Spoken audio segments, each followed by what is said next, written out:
Қайырлы кеш баршаларыңызға, қалдарыңыз қалай, денсаулықтарыңыз қалай? Бүгінгі 4-ші сабағымызға аман есен жеткенімізбен құттықтаймын барлықтарыңызды. Бүгінгі сабақ тақырыбымыз копирайтер, инстарайтер, жазу машығы. Яғни барлығы бір мағынасы.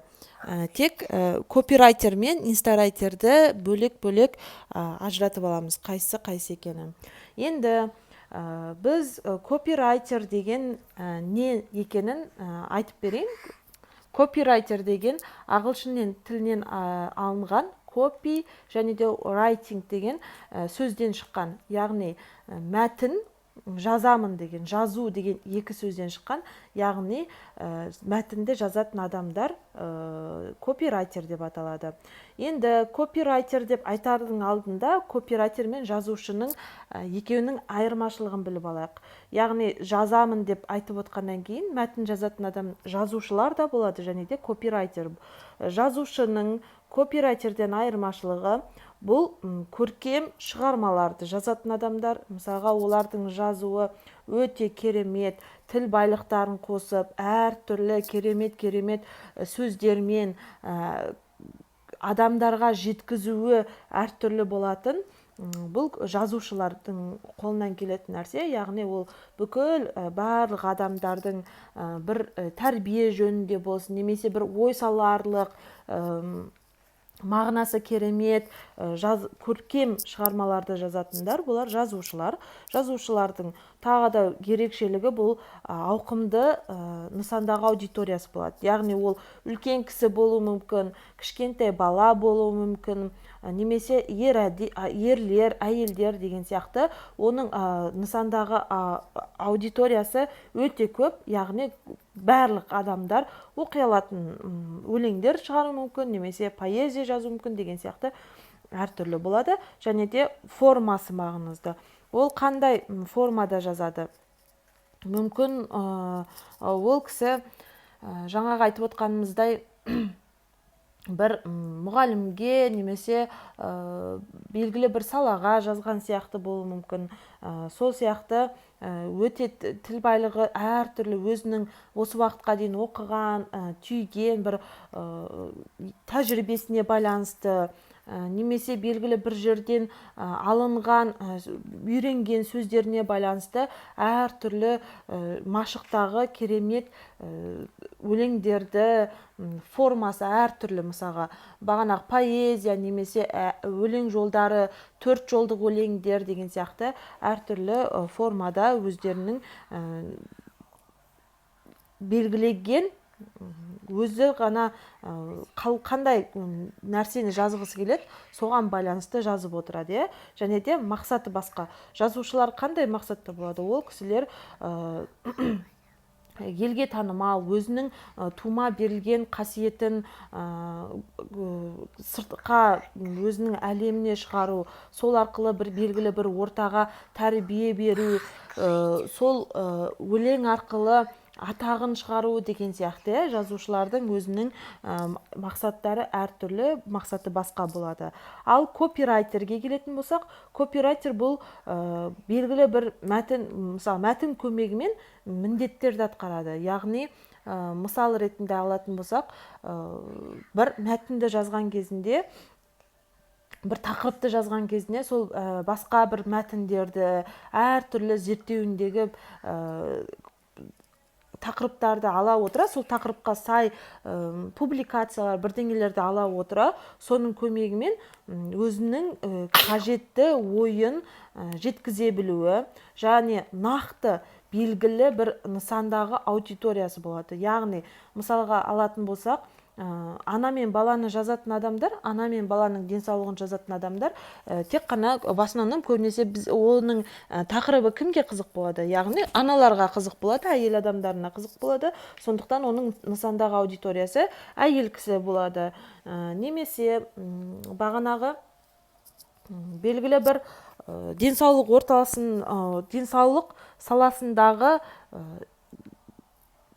копирайтерлерді алайық, ол кісілер нені жазады?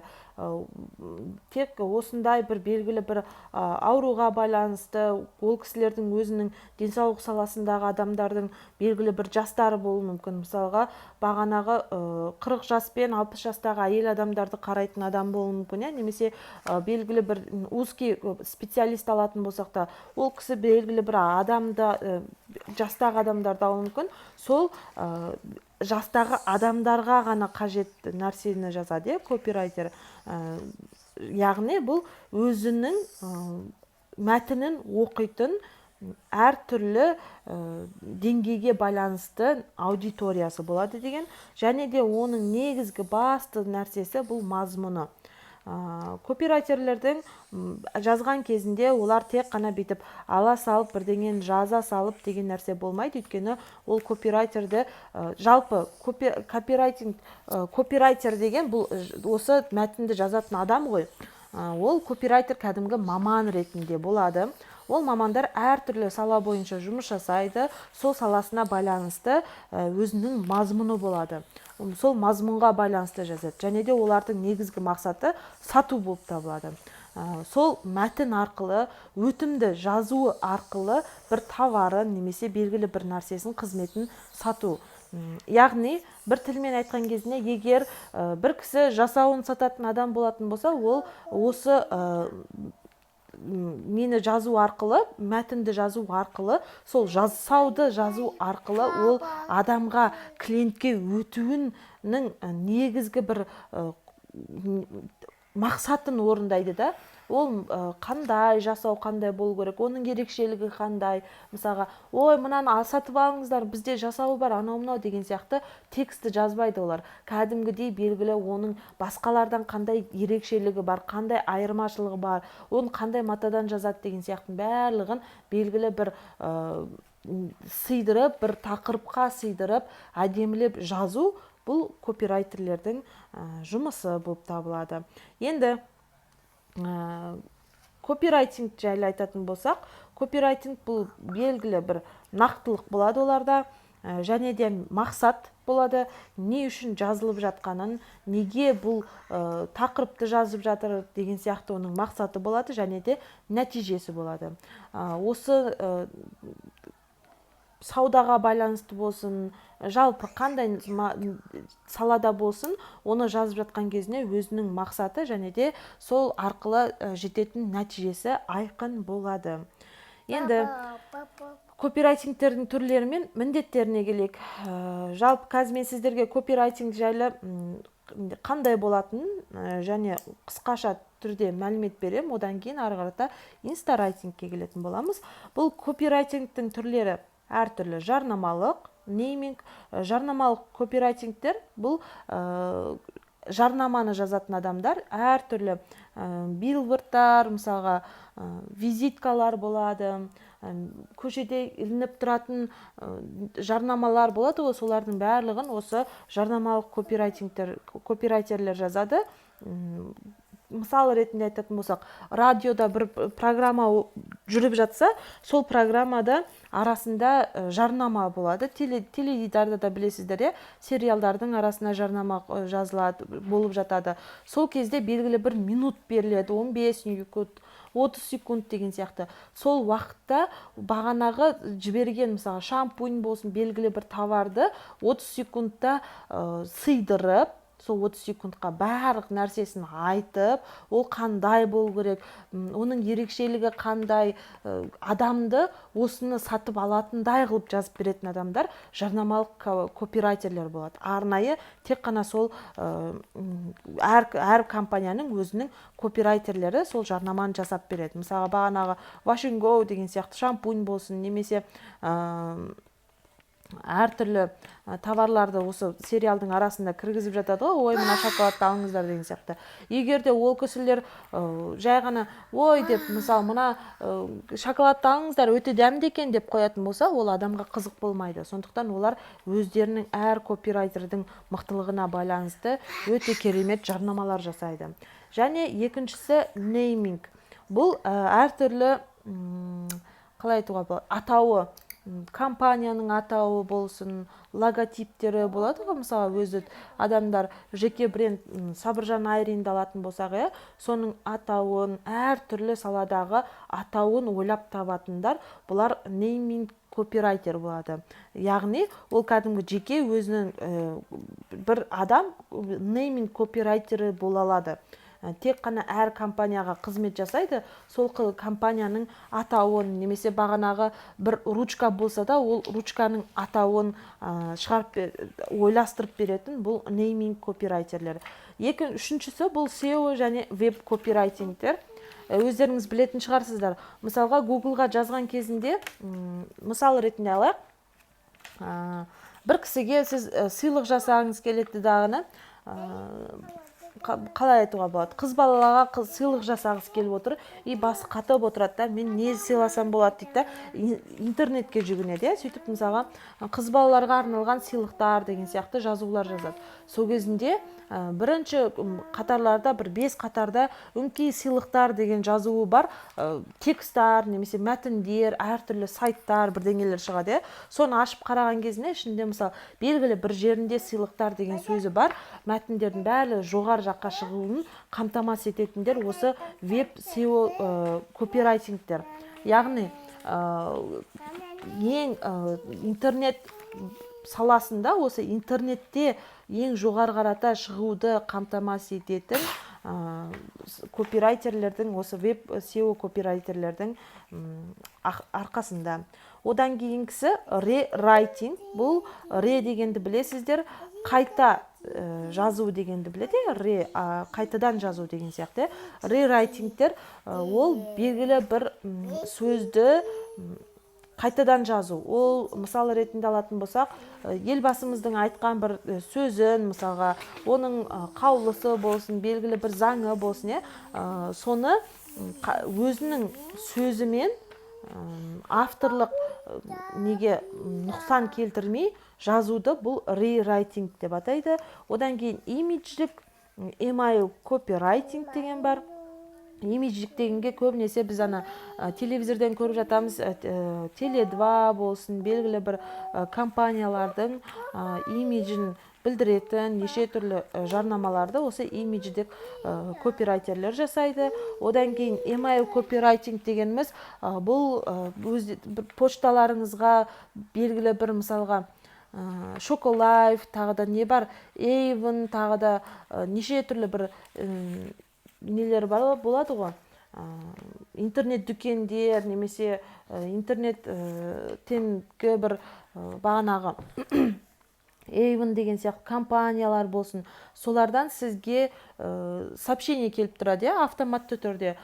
Мысалы ретінде алатын болсақ, Гүлдария, сіз осы біздің сайтымызға көп кірмей кеттіңіз, немесе Гүлдария, біздің осы Avon компаниясында осындай товарларға мынанша скидка болып жатыр деген сияқты автоматты түрде бізге почталарымызға сообщениелер келіп отырады. Осы сообщениелердің барлығын email копирайтинг жазып отырады. Одан кейін SMM копирайтинг деген бар. SMM копирайтинг дегеніміз бұл кәдімгі Facebookқа болсын, жалпы неге желілерде жазылатын жазып беретін адамдар. Мысалы қазіргі таңда көп блогерлердің, жұлдыздардың Инстаграмдағы немесе недегі Твиттер бар, Фейсбуктағы жазатын жазбаларының көпсін осы SMM копирайтингтер жазып береді. Яғни кәдімгідей соларға бір копирайтерді жалдамалы түрде алады. Сол кісілер сол кісінің атынан пост шығарып отырады, бағанағы жазбаларын жазып отыратындардың бәрін осы SMM копирайтинг деп атайды. Енді осы копирайтердің ішінде инстарайтинг деп алдық. Бұл инстарайтинг деген не жалпы?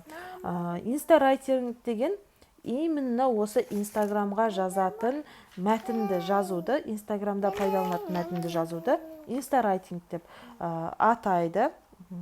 Бұл сіздің Инстаграмыңызда осы инстарайтингке кіретіндердің барлығы, яғни сіздің постыңыз болсын, шапкаңыз болсын, сторисіңізде жазған, дайректте жазған, белгілі бір мысалға товарлардың чек-листтері болады, солардың барлығы осы инстарайтинг болып саналады. Енді түсініңіздер, иә, жалпы мысалға қазіргі таңда инстаграмда просто так пост жазу деген мүмкін емес, мүмкін просто адамдарға өзіңізді жеке бренд болып қалыптасып, кәдімгідей блогер болғыңыз келсе, өзіңіздің ойыңызды жақсы жеткізгіңіз келетін болса, товарыңызды жақсы өткіңіз келетін болса, бұнда уже сіз инстарайтингті жақсылап үйреніп алғаныңыз дұрыс болады. Өйткені қазіргі адамдар сылдыр суды ұнатпайды, ондайға қызықпайды, өйткені конкуренттер өте көп. Сондықтан сіздің мысалға белгілі бір жазған постыңызға байланысты, тауарыңызды дұрыстап жазып жеткізе алмауыңызға байланысты конкуренттеріңізге, клиенттеріңіз кетіп қалуы әбден мүмкін. Сондықтан міндетті түрде жазған кезінде де қазір тауарыңызды жақсылап, сипаттап тұрып, күштілеп тұрып жазып берудің өзі өнер. Соны арнайы жеке үйренетін адамдар да бар. Енді Инстаграм мәтінінің ерекшелігі. Инстаграм мәтінінің ерекшелігі басқа желілерден қарағанда, мысалға Фейсбукты алатын болсақ, Фейсбукта көп деген мысалға жаза беруіңе болады, ұзақ сонар қылып жазуға болады. Немесе твиттерді алатын болсақ, твиттерге қысқа да нұсқа нәрселерді жазатын болсаңыз, адамдар, сол твиттерде отыратын адамдар оны түсінеді. Сол сияқты инстаграмның да өзінің ерекшеліктері бар. Ол біріншісі 2200 символ ғана сияды. Бір постқа 2200 символ ғана сияды, одан артық сыймайды. Егер өте көп болып бара жатса, сіздің қысқартуыңызға тура келеді, немесе көп адамдар неге комментариядан жалғасын оқисыз деп жалғастырып қояды. Ол комментарияны ашып алып, одан кейін ары қарата іздеп отыруыңа тура келеді. Сондықтан өзінің белгілі бір ережесі, бұл 2200 символ ғана бар.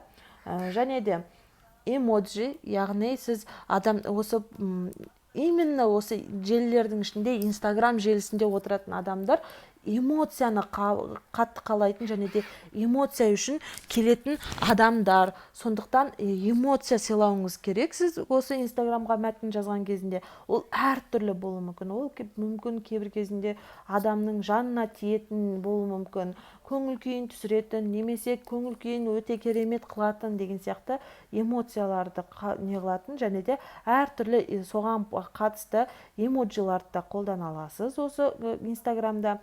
Және де алғашқы екі қатар ғана көрінеді. Сіз мысалы лентаны бүйтіп жылжытып отқан кезінде адамның видеосы немесе пост шыққан кезінде видеосы немесе суреті шығады, төменгі жағында сол жазған постының екі ақтал қатары көрінеді. Одан ары қарата қатары көрінбейді. Оны үшін сіз еще дегенді басасыз да полностью қатарын көрсетесіз.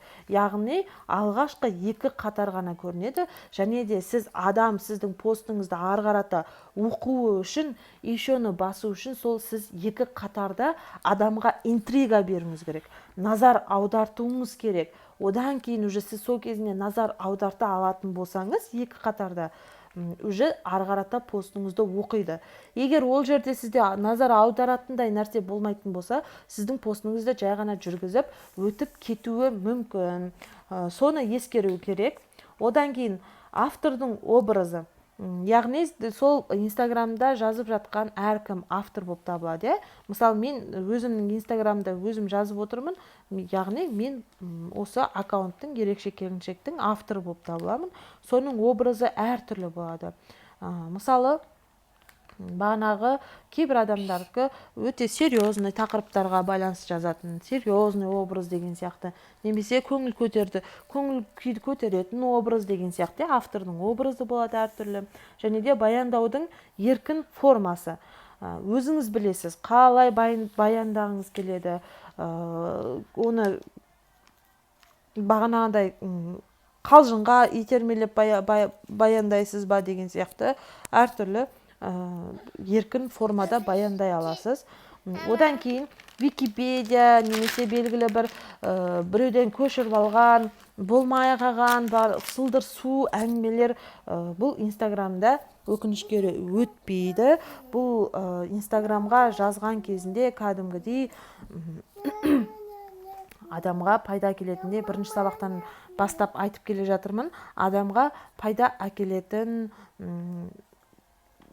эмоция сыйлайтын посттар болуы қажет.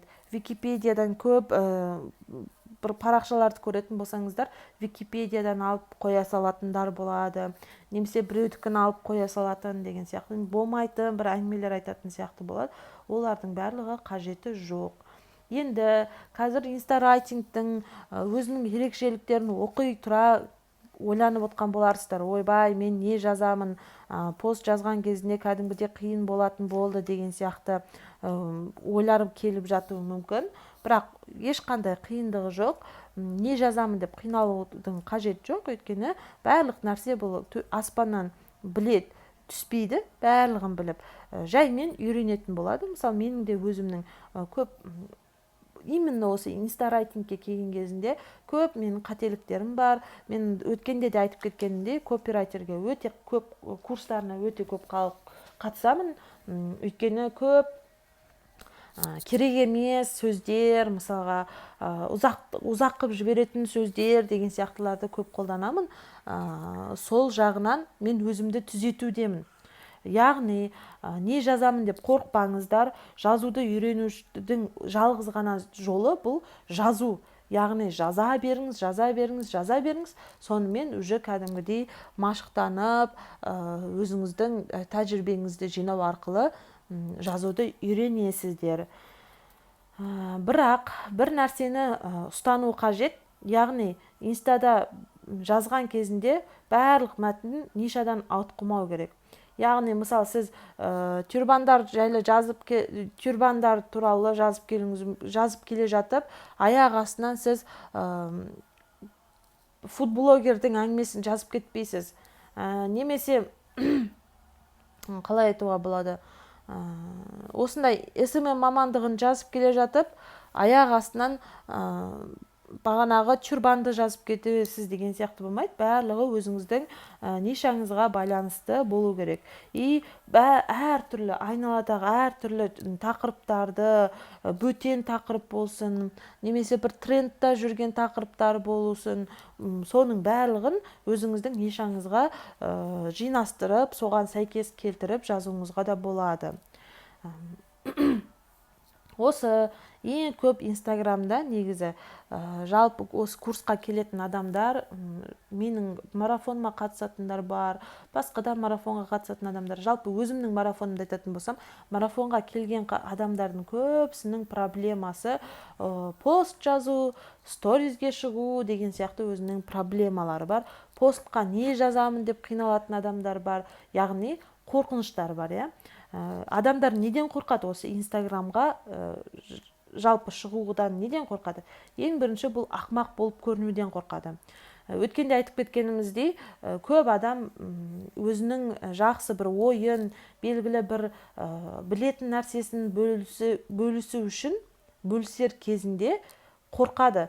Мен бұны жазатын болсам, немесе бір проблемасын, қазіргі таңда көп мысалы проблемалар бар, сол проблемасын бөлісу арқылы басқа адамдарға көмек беретін адамдар болады, блогерлер болады. Вот сол проблемасын болсын, жалпы не жазғысы келсе де, адам не ойлайды бірінші? Ақмақ, менен жазып отқан кезінде, біреу оқып отқан кезінде ойлайтын шығар, ой, мынау ақмақ сияқты, ақмақ деген сияқты ой келетін шығар деген сияқты. Ақмақ болып көрінуден қорқады.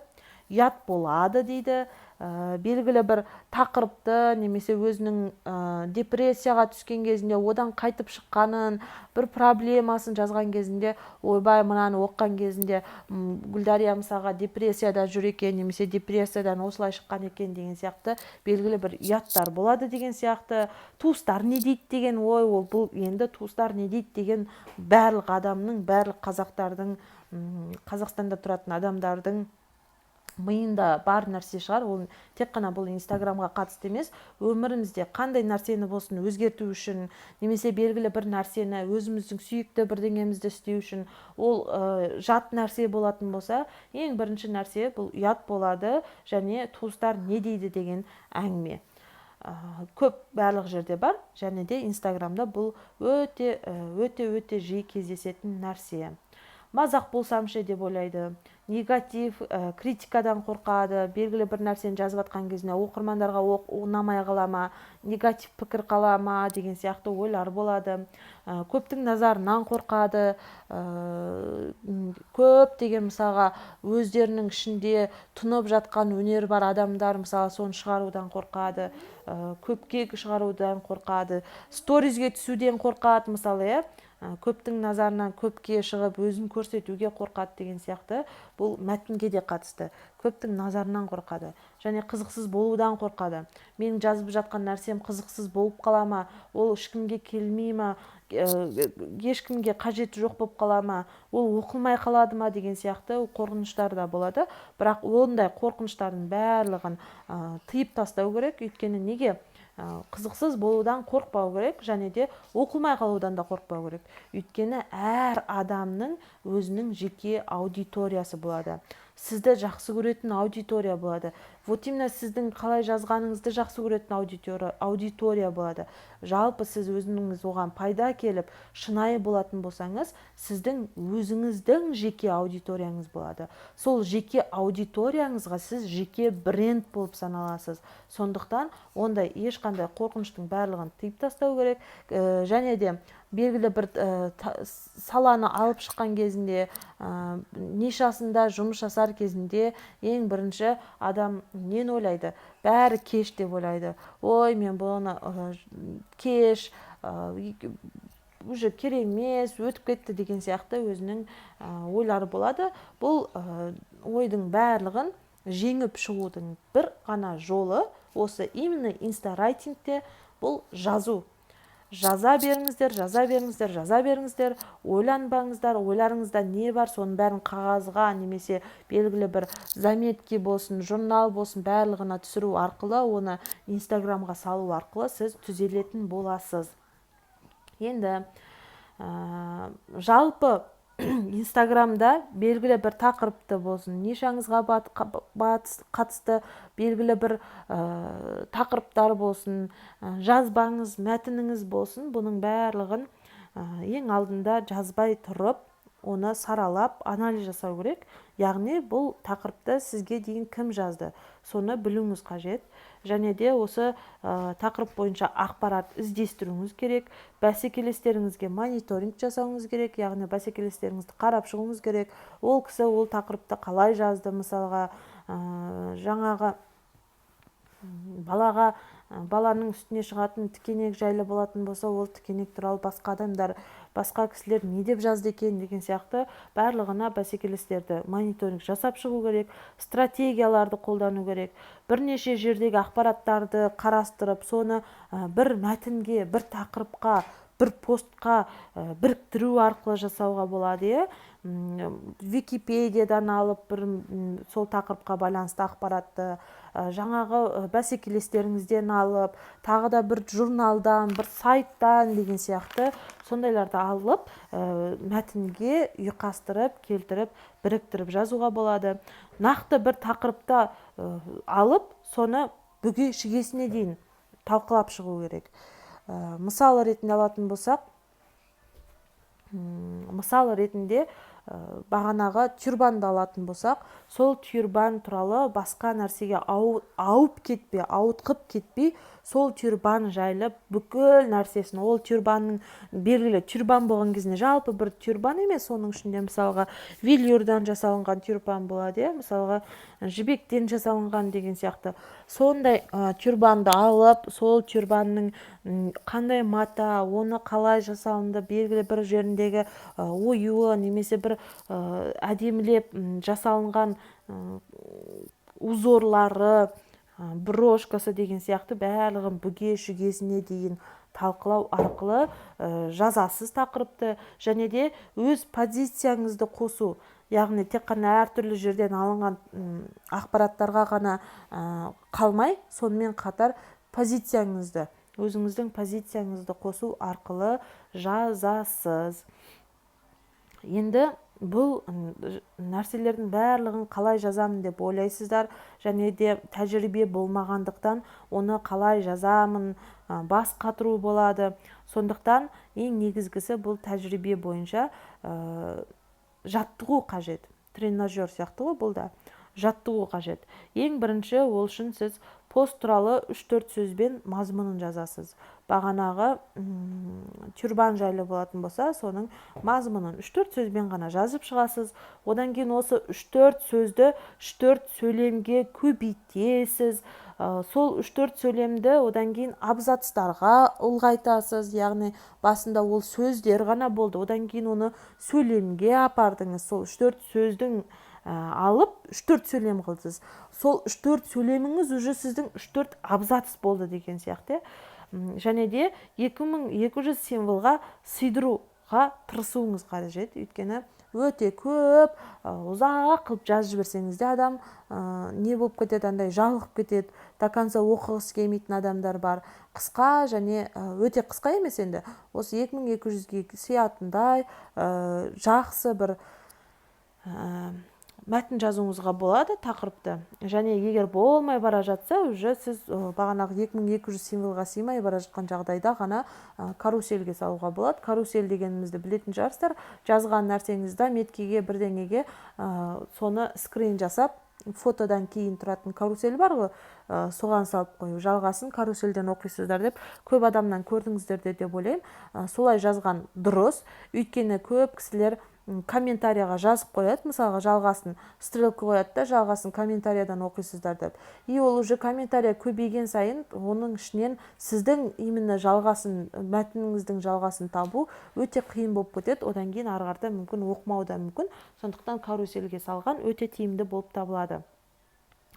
Енді осы инстарайтинг, копирайтер дегендерімізді айтып жатырмыз ғой. Бұлардың барлығы мәтінді жазған кезінде AIDA моделін қолданады. AIDA моделі дегеніміз бұл ақштың белгілі бір копирайтері. Қазіргі тілмен айтқан кезінде мысалға көп деген бір жарнамалардың мәтінін жазып беріп жүрген сондай ақштағы Элмо Льюис деген кісі 1898 жылы ойлап тапқан. Бұл дегеніміз бастағы әріптеріне байланысты алынған. A, I, D, A деген сөздерден алынып, AIDA моделі құрастырылған. Бұл біріншісі. Attention деген бұл назар аударту, interest бұл қызығушылық, одан кейін desire деген бұл қалауды ояту, одан кейін action деген бұл әрекетке шақыру. Яғни осы төрт, қалай айтсақ болады, төрт нені алу арқылы төрт сөз, төрт іс-әрекетке байланысты жасалынатын нәрсе, бұл пост мәтін осыған байланысты жазылады. Яғни сіз ең бірінші пост жазған кезінде адамдарға назар аудартуыңыз керек, одан кейін оның қызығушылығын туындатуыңыз керек, қалауын оятуыңыз керек, одан кейін әрекетке шақыруыңыз керек. Мысал ретінде алатын болсақ, белгілі бір көбінесе бұл AIDA моделін көптеген сайттар, жаңалықтарды қоятын сайттар бар. Мысалы, Nur.kz деген сайттарды білетін шығарсыздар. Солар өте көп қолданады. Өйткені қандай? Ойбай деп, мысалы, Nur.kz-тен кейбір кезінде уведомление келеді ғой. Тәуекел Мүслім әйелін, өзінің қызын тауыпты, Тәуекел Мүслім сүйіктісін көрсетті деген сияқты адамды назар аудартатын жаңалықтар өте көп. Соны мысалға адам уже о деп анаған назарын аударады да, одан кейін уже қызығушылығы туындайды. Жаңа сайт бағанағы жаңалықты ашып оқығысы келеді. Тәуекел Мүслім бағанағы ғашығын көрсетіпті дегеннен кейін, ғашығын көрсетіпті дегеннен кейін қызығушылығы ашылып, ол қалауы оянып, сол сайтқа кіреді. Бірақ көбінесе сондай жаңалықты айтатын Nur.kz болсын, басқа да бір сайттар осы жерден тоқтап қалады. Ары қарата уже қалауды ояту деген жоқ, әрекетке шақыру деген болмайды. Немесе болғанның өзінде де просто так сайтқа жазылып қойыңыз, немесе уведомление қосып қойыңыз деген сияқты ғана әрекеттер ғана болады. Ал былай алатын болсақ, тауарға байланысты болсын, қызметке байланысты болсын, осы айда тәсілі бойынша мысал ретінде жаңағы тюрбанды алатын болсақ, бір сол тюрбанды сататын адам жазып қою мүмкін, бұл тюрбан алтыннан да қымбат деген сияқты жазып қою мүмкін, яғни адамға назар аудартады. Ой, бұл қалайша ол алтыннан да қымбат, соншалықты бұл не, алтын жалатылған бекен деген сияқты ой келеді, яғни қандай екен көрейінші деген сияқты ол постты ашып көру мүмкін, уже адамның қызығушылығын оятып отыр, және де ол жерде жазған мәтініне байланысты оның қалауын да ояту мүмкін. Яғни бұл тюрбанның басқалардан ерекшелігі немесе алтыннан да қымбат болуы осындай да осындай белгілі бір, мысалға Қарақат болсын, Ерке Есмахан осы тюрбанды басына киіп көрген, немесе осы Ерке Есмахан осы тюрбанның төбесінде тұрған, жанында тұрған брошкасын сыйға тартқан деген сияқты, сол Ерке Есмаханның брошкасы деген сияқты, сондай адамның уже қалауын оятады. Тек қана осы тюрбанда осы Ерке Есмаханның брошкасы бар деген сияқты адамның қалауын оятып, уже соны алуға, яғни соны алдыртқысы келеді. Немесе белгілі бір көйлек болатын болса, бұл көйлек деген қалай десе болады, әлемде жоқ көйлек деген сияқты бір қызығушылықты тудыртады, одан кейін барып назар аудартады. Бұл қандай қызығушылық, адам уже ойлана бастайды, бұл әлемде жоқ қандай көйлек екен деген сияқты қызығушылық оянады. Одан кейін барып кіріп оққан кезінде сондай бұл көйлекті жаңағы Айдын Нұры бар ғой, Айнұр ханым сыйға тартқан, немесе осы Айнұр ханым тігіп шыққан деген сияқты өзінің белгілі бір қызығушылықты танытып, адамның соны сатып алуына қалауын оятады.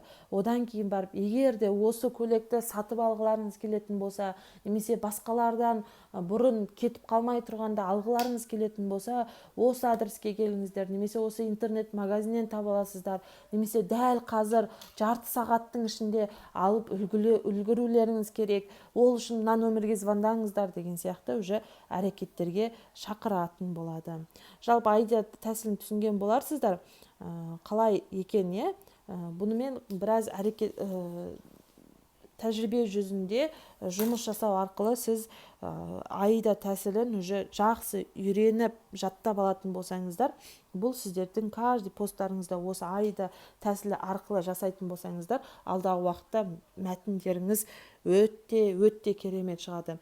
Және де осы белгілі бір осы айда тәсілі бойынша жазу, мәтінді жазуда қолданылатын сөздер немесе белгілі бір фишкалар сияқты болады.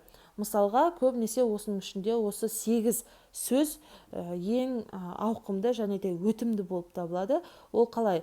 Мысалға, қалай деген сөз, қалай деген тақырыпты мысалы алған кезінде, немесе адамның назарын аударту үшін осы 8 сөзді қолдану арқылы жасауыңызға болады. Мысалға, өте өтімді шығады сіздің постыңыз.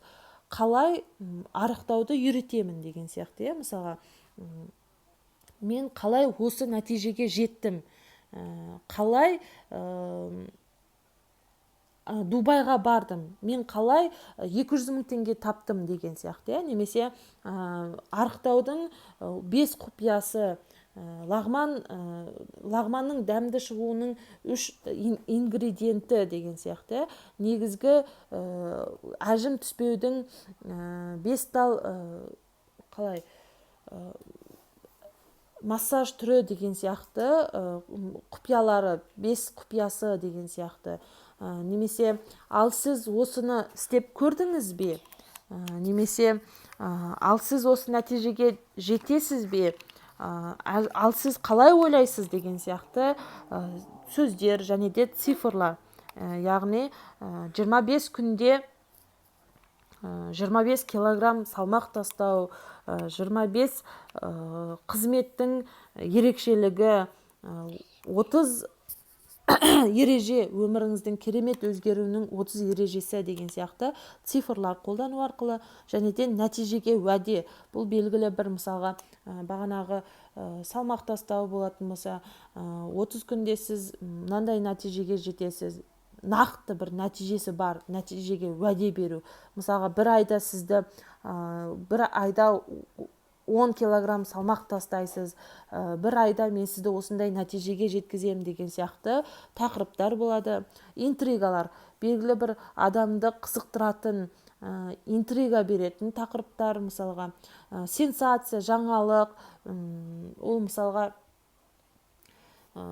осындай жеңілдіктер болып жатыр, жаңалық, осындай конкурс ұйымдастырып жатырмын деген сияқты сенсациялар, жаңалықтар, және де адресатты көрсету, белгілі бір адрес көрсету. Осы арқылы сіз өзіңіздің постыңызды, тақырыбыңызды өтімді қылып жазуыңызға фишкалар, осы 8 фишканы жазып алсаңыз, осыларды арасында қолданып отырсаңыз, бұл да өте пайдасын тигізеді. Жалпы инстарайтингті түсінген боларсыздар деген үміттемін. Міндетті түрде айда тәсілін блокноттарыңызға жақсылап жазып алыңыздар, жаттаңыздар айда тәсілін.